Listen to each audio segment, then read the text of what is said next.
The NBA of 2000 is a league of high-flying action. But before basketball entered the stratosphere, a pioneer named Connie Hawkins was lifting the game off the runway. The Hawks soared from the schoolyards of Brooklyn to stardom in the NBA, overcoming his share of obstacles along the way. And we'll have his story this week on Vintage NBA.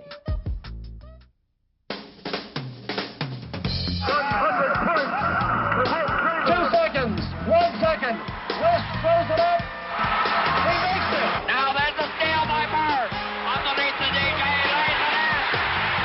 Oh, spectacular move by Michael Jordan! Yes, basketball has changed. It's always been a great game, but now it has a new spirit. He dunks like Dr. J. He might be the new Iceman. The modern day Wilt Chamberlain. He looked like Magic Johnson. The future has arrived. You are watching what greatness is all about.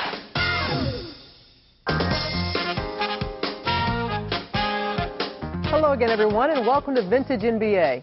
I'm Robin Roberts. This week we'll trace the flight of the Hawk, Hall of Famer Connie Hawkins. And rarely has a nickname been more fitting. With his swooping drive to the basket, Connie was one of the first players to lift the game above the rim. But as you'll see, his journey was not an easy one. It's a journey that began on the New York City playgrounds. Those same playgrounds produced one of today's brightest young stars, the Los Angeles Clippers' Lamar Odom.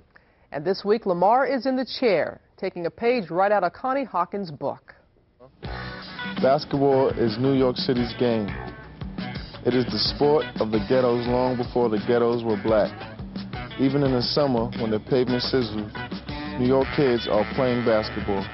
It requires no expensive equipment, no wide open spaces, just a hoop, a ball, and a boy. I grew up playing basketball on the playground, and I think everyone who's from New York has.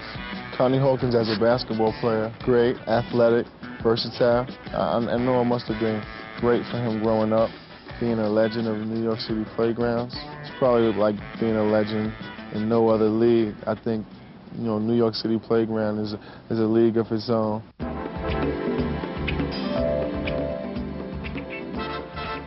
Look at his shorts. It's like the complete opposite of how everybody looks now. The Converse. I don't know how they didn't break his ankle every game. His hair is nasty too, but it's all good.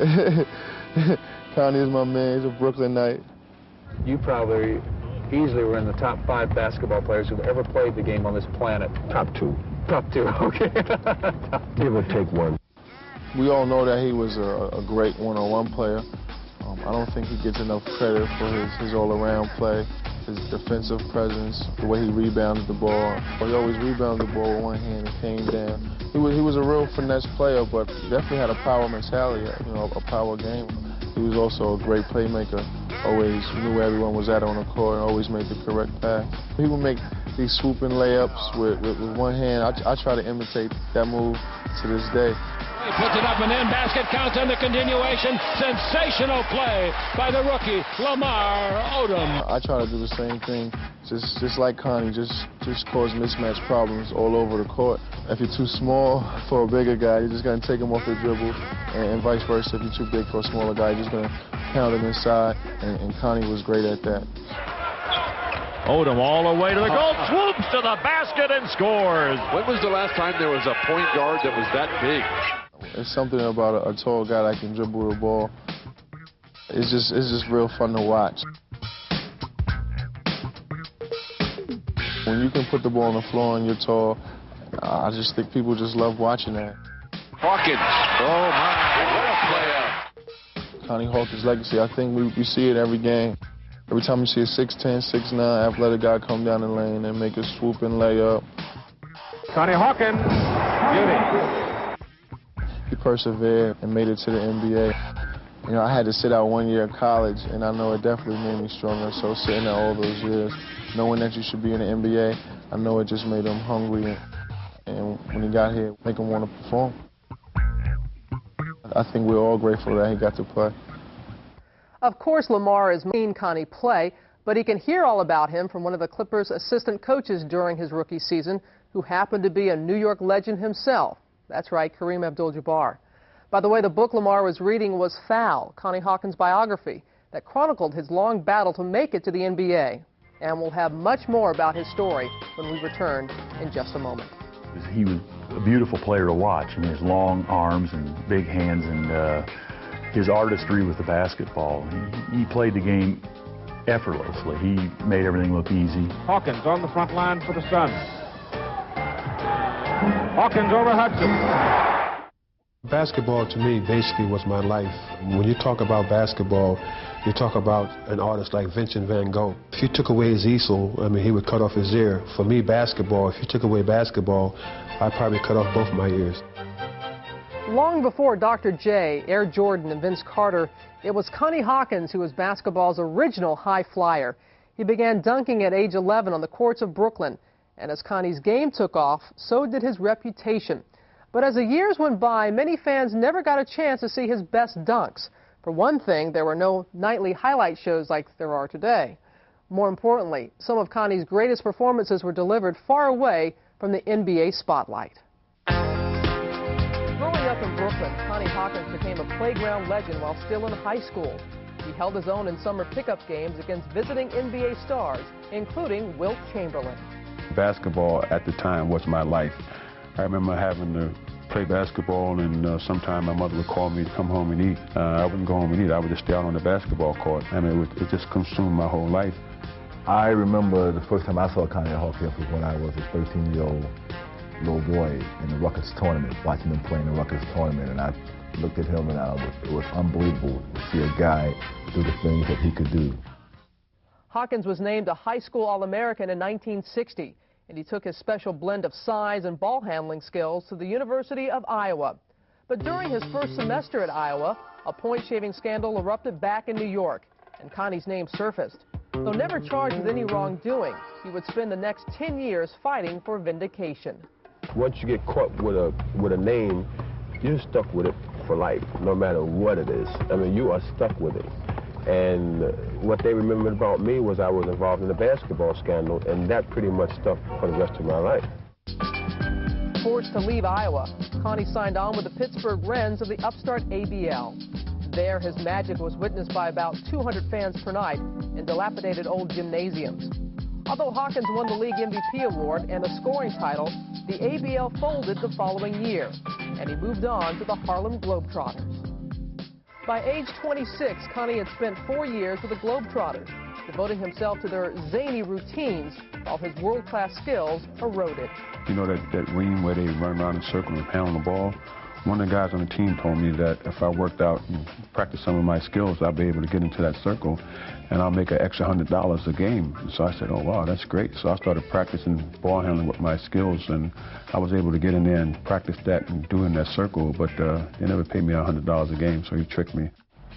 Connie left the Trop in '68 to join the brand new ABA and promptly took MVP honors in the league's first season. He also led his Pittsburgh Pipers to the first ABA championship. The ABA championship for me was probably the biggest thing that ever happened to me. I mean, it felt like a championship. It actually felt like we were the best team in the world at the time. Although he was playing competitive basketball again, Hawkins was still relegated to a smaller stage. But throughout his years away from the NBA, he never stopped fighting to clear his name. And after years of proclaiming his innocence, Hawkins was finally admitted to the NBA in 1969, a decade after he first battled NBA stars on the playground.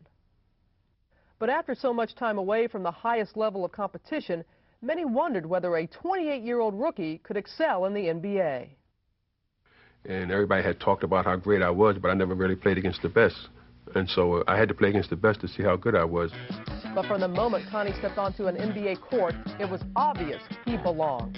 They bring it to Connie Hawkins, top of the key. He looks fires under to Salas. He's got it. A layup. He was a beautiful player to watch. I mean, his long arms and big hands and his artistry with the basketball. He played the game effortlessly. He made everything look easy. Hawkins on the front line for the Suns. Hawkins over Hudson. Connie was a really smooth guy coming to the hoop, dunking on you. He was the ultimate in-your-face finesse player. And traditionally, forwards couldn't move like that. Somebody 6'8" and long like that couldn't move like that before Connie. he was 6'9" and played the game with the guard's mentality as far as moves and ball handling skills. Hawkins was not only a dazzling individual talent, he also became a cornerstone of the expansion Phoenix Suns. He had great impact on this franchise, not just in the win-loss column, but it established the Phoenix franchise as a franchise to be reckoned with. And Connie Hawkins, he of the incredible moves, helps the Suns gain a commanding lead of 3-1 over the Lakers. Connie was now living the dream that had been denied to him until age 28. He was playing against his contemporaries and heroes and proving the truth of his legend in the NBA. I think to me that was one of the greatest highs I've ever had. Of course, I was playing against all my schoolyard and childhood legends, Elgin Baylor, Wilt Chamberlain, and Jerry West. And once I got into the NBA and played against the top players and was able to make the All-Star team and be on the All-Pro team, then I knew I had arrived. Though he never played in the NBA in his prime, Hawkins has tried not to dwell on what might have been. Instead, he looks on the positive side. He did get to prove himself in the NBA, and he says the 4 years he spent with the Globetrotters gave him a chance to travel the world, learning about different people and cultures. Basketball took Connie a long way from the playgrounds of Brooklyn. And up next, we'll see how the playground game shaped the NBA itself during the decade of the 70s.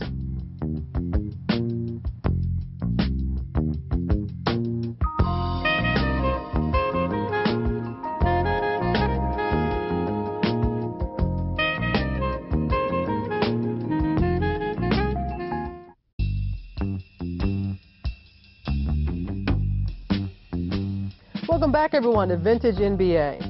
Basketball has always been regarded as the ultimate playground game, and as we check out NBA.com, we see that playground ball was the subject of a book by reporter Pete Axthelm called The City Game. It was published in 1970, the same year Connie Hawkins broke into the NBA. Coincidence? Well, not entirely, because some of the biggest stars of the 70s had their roots on the urban playgrounds. I come up out of the streets of Detroit. You know, we was all poor. I mean, and, we had to find something to do. So we all loved the game of basketball. Where I live, we had guys who come from different neighborhoods and different communities and try to take your court from you. And you weren't going to let that happen. Good defense, baby! Good defense! We're going to beat these guys! We would get into a car and would go to Philly to go play against the top players there to find out who was good there. We'd go up to Washington, D.C. and play against players up there. So there was like a little cult among ourselves to move where the top schoolyard players. When you watch playground players, they come with their own unique style. You got shake and bake guys, you got guys who can dunk, you got guys that can fly. People come to see action. Ah! And it wasn't long before the spirit of the playground found its way onto the courts of the NBA. The playground was a huge influence on everything the NBA has become. You had guys who would bring stuff that they'd learned in the playgrounds, and it would work in the NBA because you hadn't seen it before. Almost jazz-like movements that came in the 70s to the NBA. The influence of the playgrounds continued to grow as summer leagues cropped up in many major cities. Leagues such as the Rucker Tournament in New York, the Baker League in Philadelphia, and the Martin Luther King League in Chicago. These leagues were a showcase for the best local talent around, and it wasn't long before NBA stars became curious and asked, who's got next? We used to fly in during the summer months, and we would play all summer in New York at the Ruckers because we wanted to play outside. And people didn't think about knees. You didn't think about, well, you know, what about just playing ball for nothing? What are you doing this for? I mean, this was like a pleasure. Connie Hawkins, who was then a professional of long standing, would show up at halftime and play in one of these games, and the people would be hanging up in the trees, literally, or they would be crowding around these chain link fences, and it was just some great social happening was taking place. The exploits of Connie Hawkins were legendary in the New York schoolyards, and he displayed his talent to a wider audience once he got to play on the pro level. Up next, we'll look at Connie's days in the ABA as we go back to the 1968 ABA Finals. Now, of course you remember that series between, you guessed it, the Pittsburgh Pipers and the New Orleans Buccaneers. We'll be right back.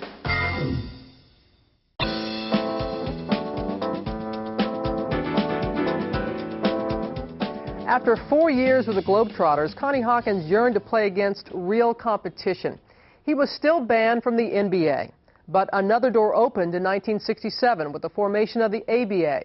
And Connie became one of the league's star attractions, leading his Pittsburgh Pipers into the ABA finals. Now for the highlights, we dig deep, and I mean very deep, into the airwave archive.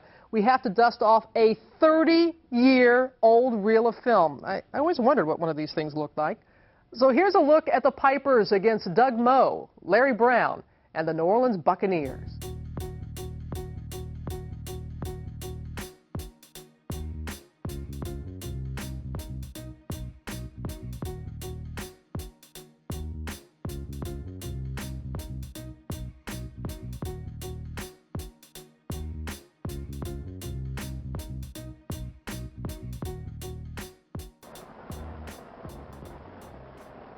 Game 6 was a must for the Pipers.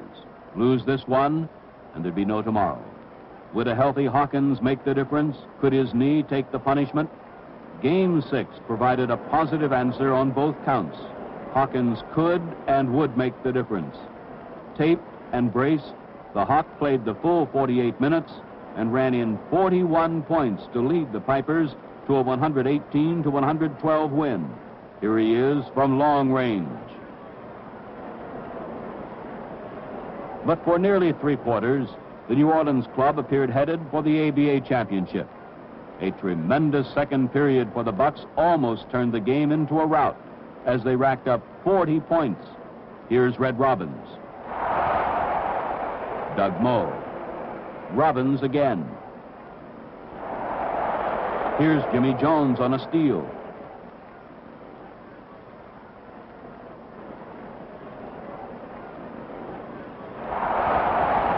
Moe driving around Washington for 2. And a tip in by the Redhead.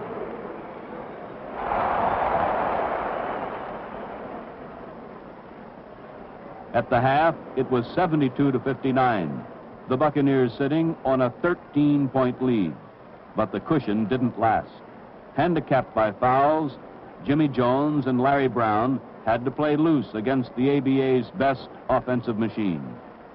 And the Pipers took full advantage of it, closing the gap and then forging ahead. This is Art Heyman on a driving layup. Charlie Williams. And Jim Jarvis. Final score in Game 6, 118-112, as the Pipers, backs to the wall, and forced to play catch-up basketball, did just that and scored a tremendous victory. So it came down to one last game, a final 48 minutes, a final confrontation between the best in the West and the best in the East. And this game would be played on the Pipers' home court, the Pittsburgh Civic Arena. Game number 7, the evening of May 4th, and 11,457 Pittsburgh fans were on hand to see the Pipers play the kind of basketball they play best, the run-and-shoot game. And next come the Pro-Keds. The Pipers broke out on top, and after the first few minutes, it was obvious this was the Pitt offense that had made a shambles of the ABA, the offense that had swept through the Eastern Division playoffs, losing just one game.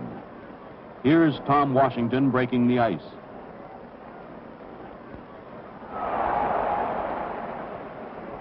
Doug Moe on an 18-foot jumper. Loose ball, and Heyman leading a 3-on-1 fat Williams, and he's fouled by Brown. Williams again, this time from the outside. At the 12-minute mark, it was the Pipers in front by 4. New Orleans came right back in the second quarter and cut the lead to 2 with this basket by Jimmy Jones. The Pipers matched it by Jarvis. And then a blindingly fast steal by Heyman.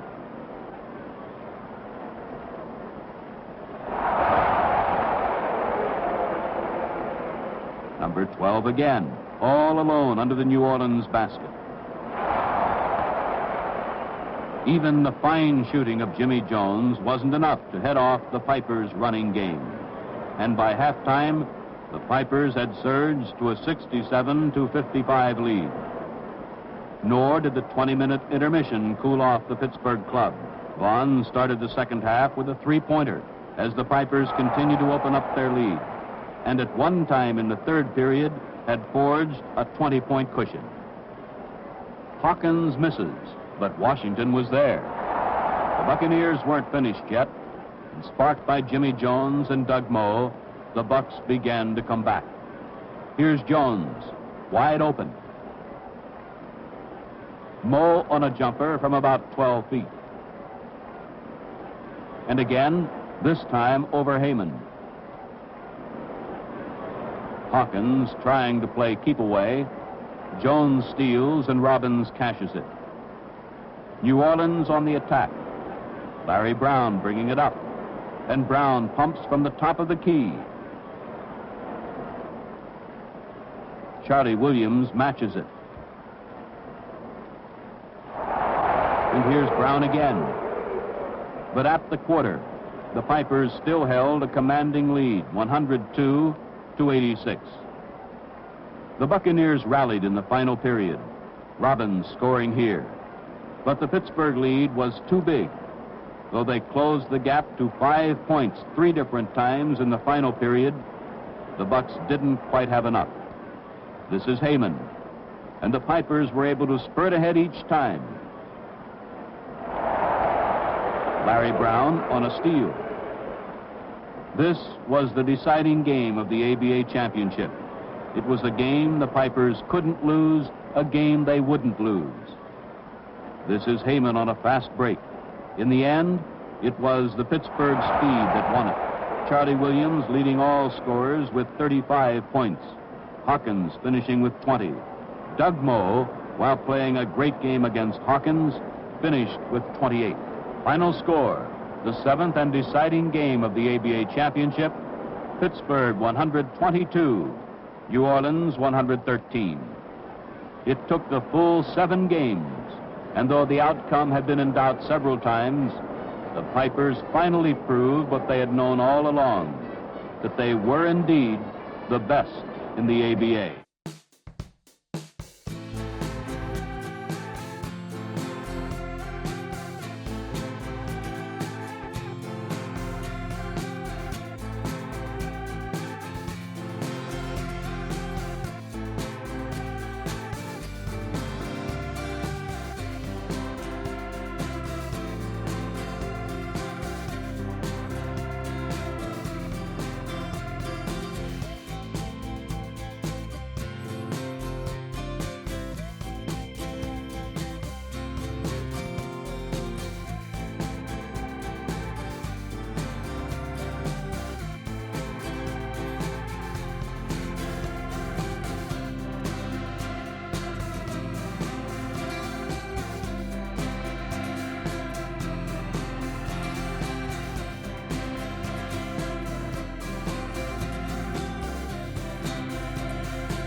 So the Pittsburgh Pipers come away with the first ABA title behind the league's MVP, Connie Hawkins. Unfortunately, Pittsburgh fans didn't have too much time to savor their championship because the very next season, the franchise moved to Minnesota. As for the Hawk, he would play one more season in the ABA before finally getting a shot at the NBA. We'll have that part of the story next, right after you ponder this question about Connie's namesake.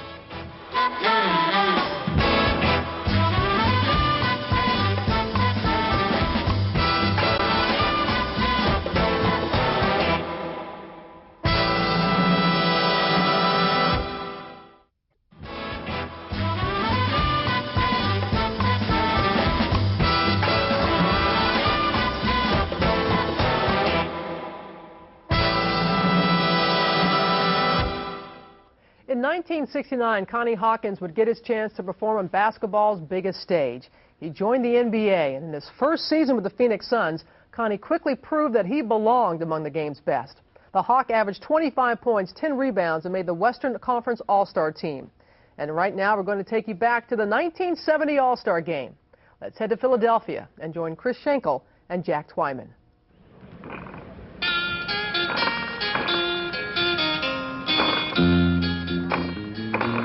From the Spectrum in Philadelphia, Pennsylvania, it's the 20th annual NBA All-Star Basketball Game, featuring the outstanding players from the Eastern Division taking on the extraordinary players of the Western Division.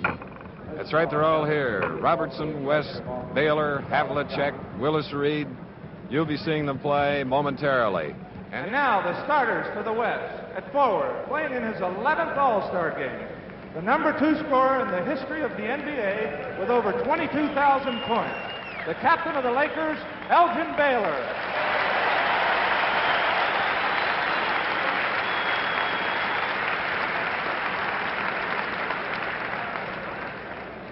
His running mate at forward, the leading scorer of the Phoenix Suns, playing in his first All-Star Game at 6'8" from Iowa, Connie Hawkins. The East is leading 8-4. The West with the ball. Elvin Hayes of San Diego. Hawkins of the Phoenix Suns. Jack Madden spots a foul. So going to the line now on a Cunningham foul will be Connie Hawkins of the West. 23.4 average, 6'8", and he's a tremendous ball handler, as you'll undoubtedly see tonight. One statistic we ought to mention at the top is Elgin Baylor and Oscar Robertson stand at 209 points in all-star competition. They both need 16 points to surpass Bob Pettit's record of 224. And now looking at Frazier of the East. Hayes on a fine rebound for the West. It's his second of the ball game. Jerry West of the Los Angeles Lakers. And the forward, Connie Hawkins, commits his first foul, an offensive foul, so the offended team will inbound it. For the first 5 or 8 minutes, all we see is one team feeling out the other team, giving it to one who can have an advantage over the player that's guarding him. They're feeling one another out, Chris. A lot of picking, screening, and now holding is called against Connie Hawkins. Back-to-back fouls on the Phoenix Sun star as Willis Reed goes to the line. Reed of the Knickerbockers.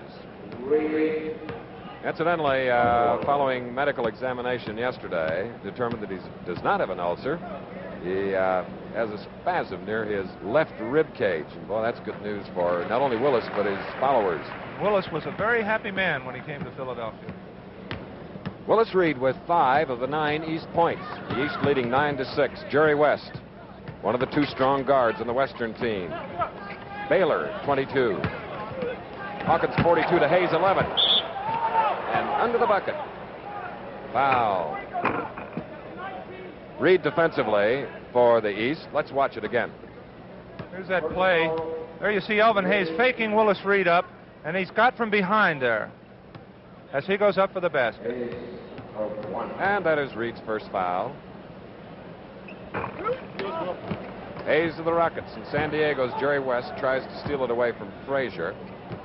Richie Powers, the referee, helps put it in play. Billy Cunningham of Philadelphia, Havlicek of Boston. And Hawkins goes up for the rebound, and let's see, he was he fouled by Cunningham? I guess not. There's Red Holtzman.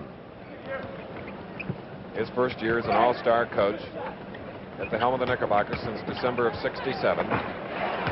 And Mr. West, a hot hand. And you see Willis Reed staying inside. Richie Guerin, I talked to him before the game, and if they can't get Willis Reed out from inside, he plans to put Elvin Hayes at forward to try and open up the middle. So let's see how that strategy develops. Willis Reed of the East. Hayes rebounding for the West, his third. West quickly to Baylor. And Willis Reed to Billy Cunningham. Cross court to Robertson. Frazier. And the quick reflexes of Robertson saving. The big O. 11-8 now. The East All-Stars leading with 6 minutes and 42 seconds. This is Richie Guerin watching his West team with the ball now. Jerry West. Connie Hawkins. Elgin Baylor rebounding. Double team. Jump ball. There we saw that strategy. Connie Hawkins, after Elvin Hayes pulled outside, opened it up inside for Connie Hawkins to work one-on-one against Billy Cunningham. Billy tied him up. And the East controls it. Hudson's guarding Robertson. Deflects the ball. Frazier saves it. Under to his teammate Reed. Hayes defensively. Comeback shot by Reed. Reed now with 7 points. The East 13. The West 8.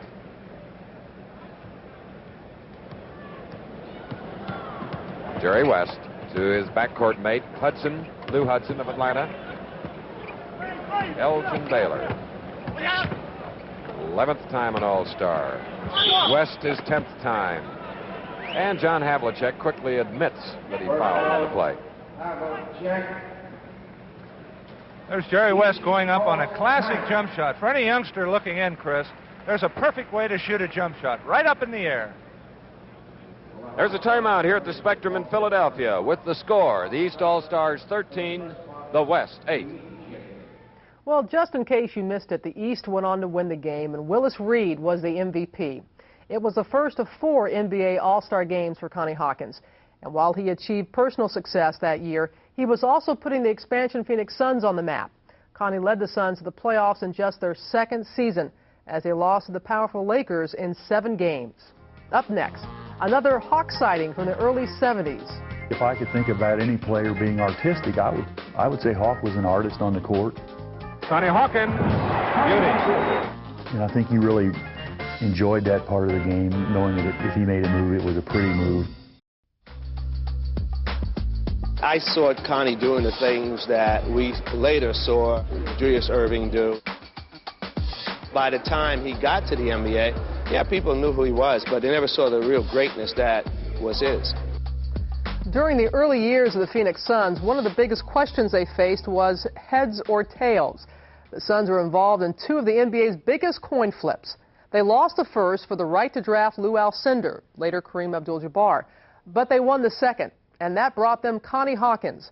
We head back to the Airwave archive now for a look at Connie's 2nd season in Phoenix. It's Christmas Day 1970. The Suns are hosting Pete Maravich and the Atlanta Hawks. So let's join Chris Schenkel and Jack Twyman for the start of the 4th quarter. Phoenix by 2, 93-91 as we go to the 4th quarter. And in the 3rd quarter, Atlanta outscored Phoenix 40-30. And in that 3rd quarter, Atlanta only had 3 turnovers. They had 16 turnovers in the first half, so they were much more careful with that ball in the 3rd period, and as a result, cut that deficit from 12-2. Bellamy against Hawkins for the tip-off to start the final period. And it's controlled by Clem Haskins of Phoenix, Van Arsdale, Mel Counts, Paul Silas. The lineup for the Suns. Here's Hawkins working against Jim Davis, Lou Hudson, Bill Bridges, Walt Bellamy, Walter Hazard. And Hawkins driving for the bucket, doesn't get it, but he is fouled. The foul is on Bellamy. 4 fouls on Bellamy. Was it good? It was good. Hawkins making that move on Jimmy Davis. They're trying to get the ball to Hawkins because he's quicker than the taller Jimmy Davis. So Hawkins is isolating on the side, and the Suns are going to him. Now 10 points for Hawkins, 5 out of 9 from the field. He gets a 3-point play, and it's a big 3-point play in the top of the 4th quarter for Phoenix. 96-91, a 5-point lead for the Suns as Hazard comes down the court. That's Bellamy with Counts coming to pick him up. And Mel fouls it. That's 5 fouls on Counts. 5 personal fouls on Mel Counts.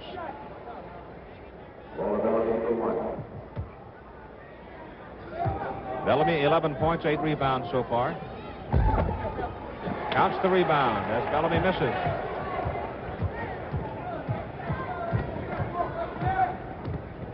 Clem Haskins, checked by Hazard. Mel Counts. And Bridges rebounds for Atlanta.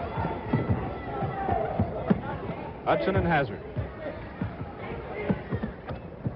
Bellamy inside, intercepted by Silas. 11 minutes to go in the game as Counts is outside. A little short with it, and Hudson rebounds it. 96-91. Clem Haskins to Connie Hawkins. 2-on-1. Silas fumbles it out of bounds.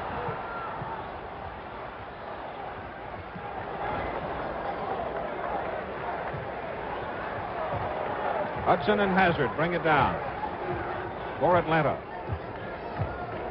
Hawks trail by 5. Atlanta 21 turnovers. Underneath is he traveled.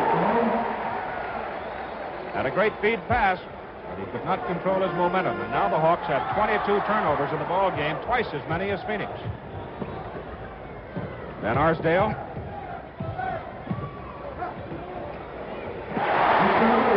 14-footer. 98-91, and Van Arsdale has 28 points in the game. He's checking Hazard. Go to Davis. An offensive foul on Jim Davis. And since Davis came into the lineup, the Hawks have stopped their running game. They're sacrificing that running game, moving Hudson back to guard, and it's hurt them. They've gone from 2 now to 7. 3 fouls on Davis. Connie Hawkins against Davis. Hard collision between Hawkins and Bellamy. No harm, no foul. Hawk jumps up, hobbling a little bit. Here comes Atlanta. 100-91. Phoenix by 9. Atlanta's hit a dry spell. Phoenix has scored 7 unanswered points. Hazard. And Silas the rebound against Bridges.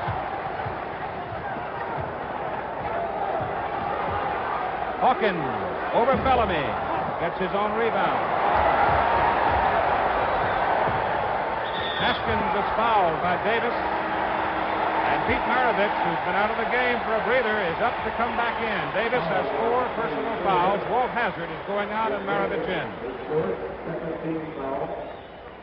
That's the second team foul in the period against Atlanta.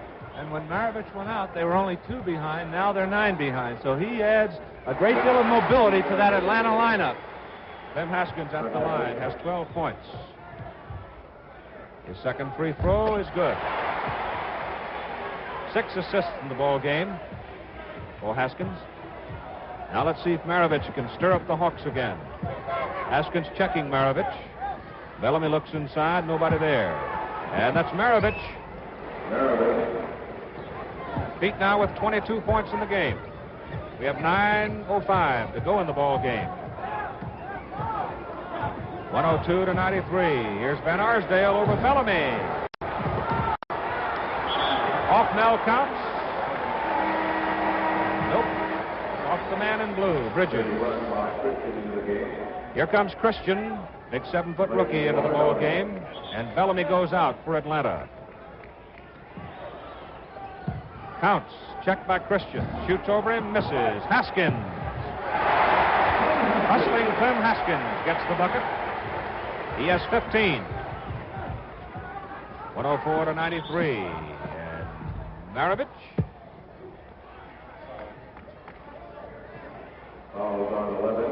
Foul is on Haskins. His third personal and his second team foul. It'll be 1 shot for Maravich.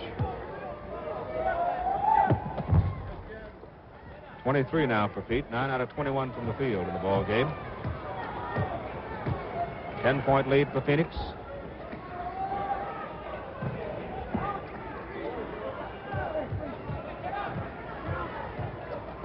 Haskins free from 20. 12-point lead now for the Suns.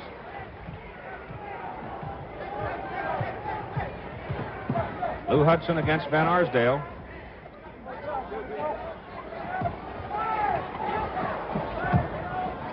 Behind Davis.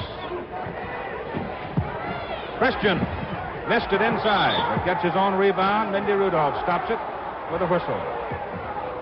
If that's against Counts, that's 6.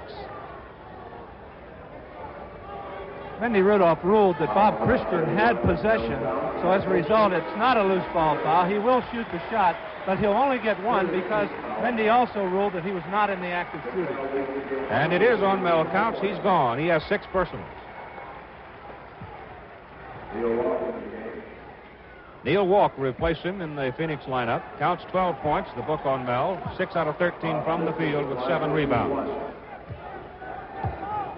8:04 to go in the ball game.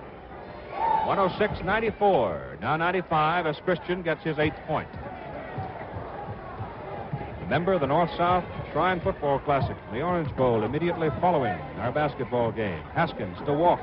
Christian's checking.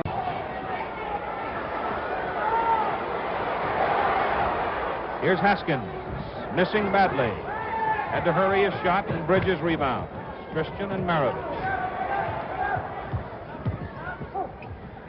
16-footer in and out. Walked the rebound. Connie Hawkins had a scoring surge in the third quarter. He has not scored in the fourth. As Van Arsdale misses, follows, and tries again. Silence. Outfights Bridges. What a job he's done. And Patton Fitzsimmons up on the sidelines calling time for the Phoenix Suns. 7:17 to go. We have a timeout. And the Phoenix Suns are leading the Atlanta Hawks by a score of 106-95. That day, Connie Hawkins was trying to beat the Hawks, but he would join them a few years later for his final season in 1976. And Hawkins said there was one play that told him it was time to hang it up. He went up for a dunk, but the ball bounced off the rim and he fell to the ground. Connie said they'll either have to lower the basket or raise the floor because the Hawk can't soar anymore. But he did fly high enough to make a lasting impact on the game. And we'll look at his legacy when we return.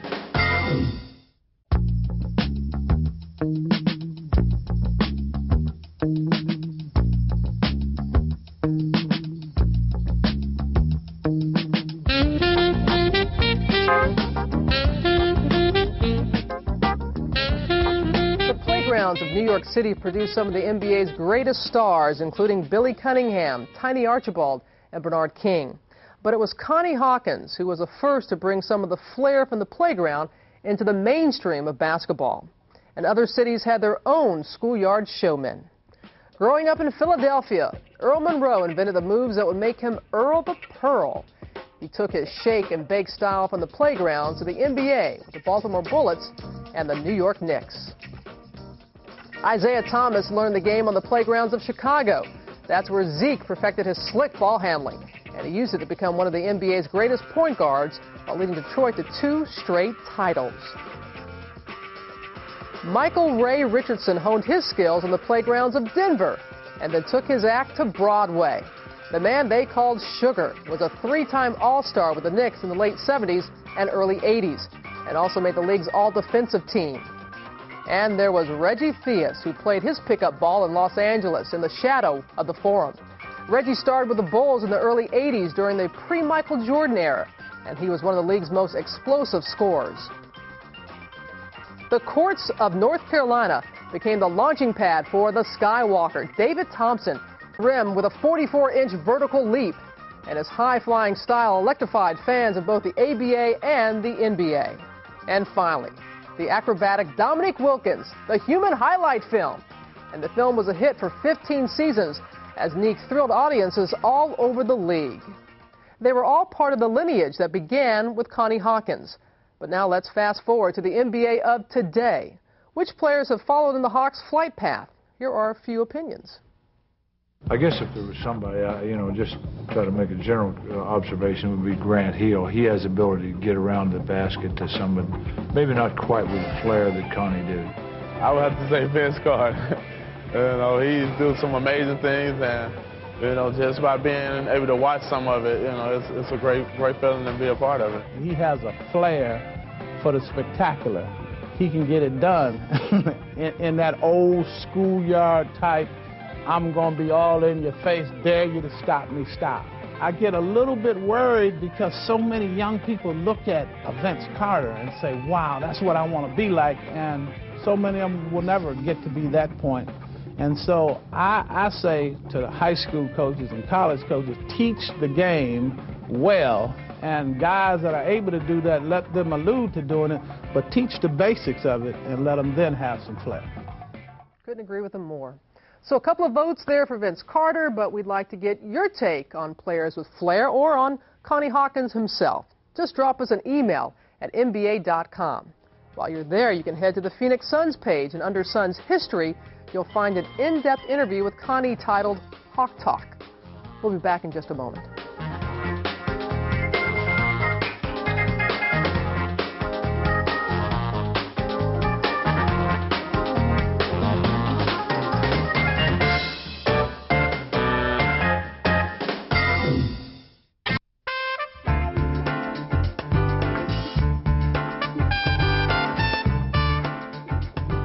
The odyssey of Connie Hawkins ended in 1976 when he retired from the NBA.